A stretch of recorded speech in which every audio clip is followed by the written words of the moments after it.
It's the deal, man. Fueled by Craft. Today is March 26, 2026, and we're about 9 to 10 games away from the end of the NBA regular season. And usually around this time of the season is when the MVP conversations really heat up. You got guys making late game campaigns. And for the teams that might already locked up a spot in the playoffs, it gives these teams a reason to play a little bit harder because their lead guy might be competing for an NBA MVP. And outside of SGA, I think there's only one other guy who has a real case to be MVP, and I think that's Celtics' Jaylen Brown. On the season, he's averaging 28 points, 7 rebounds, 5 assists. That 28 points per game has him 5th in the league in scoring, and those 7 rebounds and 5 assists are both career highs for Jaylen Brown. With JT getting injured in the second round of the postseason last year, a lot of these people, and me included, might have underestimated how good the Celtics can be without Jason Tatum.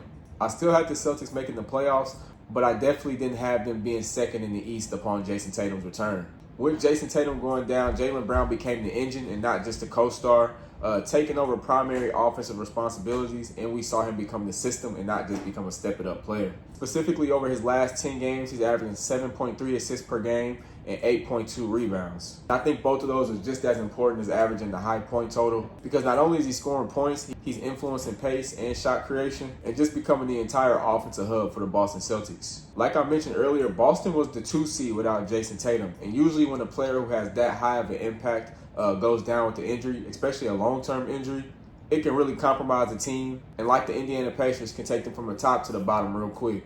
Not only does that 28 points per game have him top 5 in the entire league, but it's also on 47%.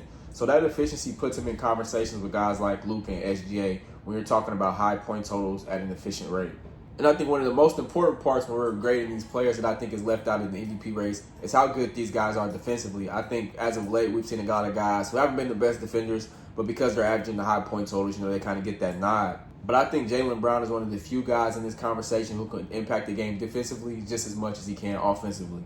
He's a physical defender who's been guarding the 1 through 4 this entire year. And night in and night out, he's asked to guard these opposing teams' best wings. And you're not seeing guys like Luka go guard the best players on the other team. And honestly, you're not even seeing SGA go guard the best players on the other team. While I'm not a fan of the consistent crying, I just watched the Boston Celtics Thunder game last night. And every foul call, you can literally hear Jaylen Brown screaming in the background asking for a foul, or screaming and complaining on a foul that was called, and when they hit the replay, it was blatant contact. So I'm not a big fan of him complaining to the refs a lot. Similar to Luka, where I feel like everything is just a complain, and it's getting to the point where he's complaining just a little bit too much for my liking. I do wish most of the time he would just play through the contact, and eventually you will get the whistle.